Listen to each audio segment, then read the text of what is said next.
Bonjour à tous, bienvenue sur Noxo Studio, où dans ce tuto je vais vous apprendre à... plutôt je vais vous montrer comment je procède pour gérer mes erreurs dans un formulaire en PHP.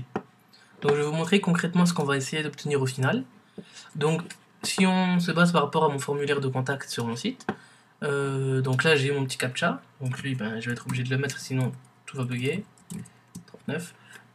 Donc supposons que j'envoie mon formulaire en laissant tous les champs vides. Donc je vais l'envoyer, il va me retourner en fait toutes les erreurs une par une en fonction des champs erronés. Si je mets par exemple un mail dans tapouf@gmail.com et que j'envoie, il va toujours me garder donc les erreurs, donc je pourrais directement faire le listing à mon internaute des erreurs qu'il aurait pu commettre. Donc nous ce qu'on va faire c'est dans un premier temps créer un simple fichier index.php que j'ai créé donc ici. Donc là je suis dans mon localhost, tuto gestion des erreurs en PHP. Donc là j'ai bien mon index.php et voilà. Donc on va commencer déjà par faire un petit formulaire de donc, tout ce qu'il y a de plus simple. Donc forme action, donc la page courante, méthode égale post. Donc je mets pas de CSS ni rien pour le moment, c'est pas important. Donc je vais créer un input de type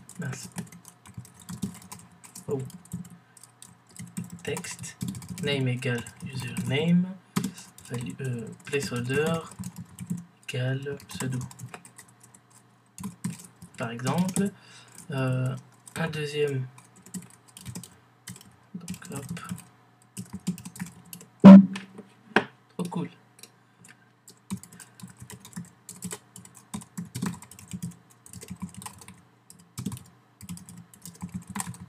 Donc on va créer donc un formulaire de connexion. On va plutôt faire.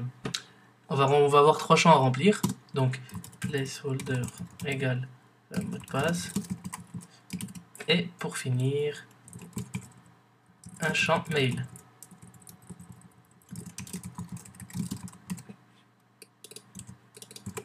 Mail, mais hop là, c'est bon. Toc toc toc toc. Ici c'est good. On va rajouter rapidement un petit input type égale submit, name égale fois,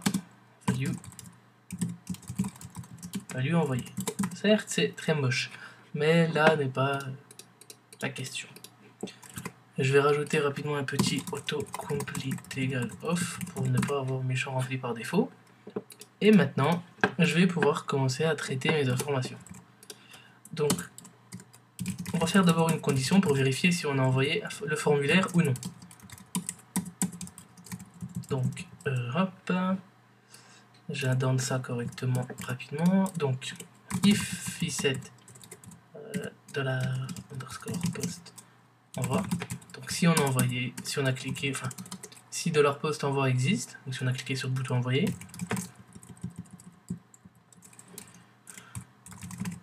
hop, go.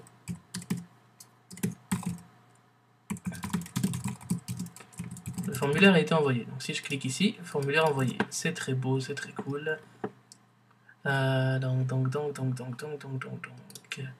je vais prendre rapidement mon méta là-haut. Et je vais l'acheter ici. Voilà, donc formulaire envoyé. Jusque là, tout va bien. Maintenant, on va faire plusieurs vérifications. Donc on va juste vérifier si... donc on va créer 3 variables. Une variable username, une variable password et une variable mail. Donc qui seront par exemple, on va dire, récupérées sur votre site internet de votre base de données. Donc username égale... donc déjà je vais créer mes variables... Non. Ouais. Username égale Noxo.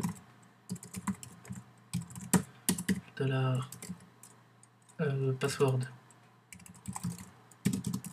Noxo Studio et ensuite $mail est égal à patapouf@gmail.com. Si un propriétaire de cette adresse, je m'en excuse, c'est pas ma faute. Donc voilà, le formulaire a été envoyé ici, ok. Donc on va commencer à faire des conditions afin de vérifier que donc, notre pseudo ici correspond bien à username, etc., etc. Donc, je vais les appeler plutôt pseudo. Ici, la password, bah, pas besoin d'un 1. Donc password ici, mail.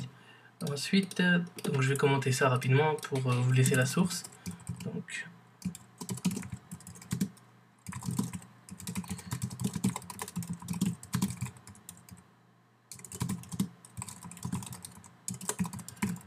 ok.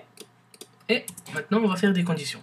Enfin, on va créer d'abord nos variables. Donc, je vais faire par exemple username form égale $_ post de username.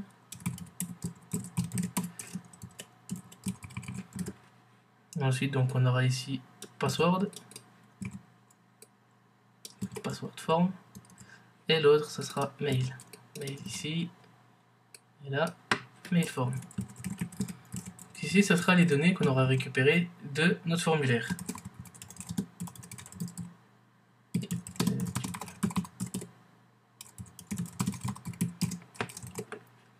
Donc là on va faire une variable qui on va appeler $error, et cette variable sera vide.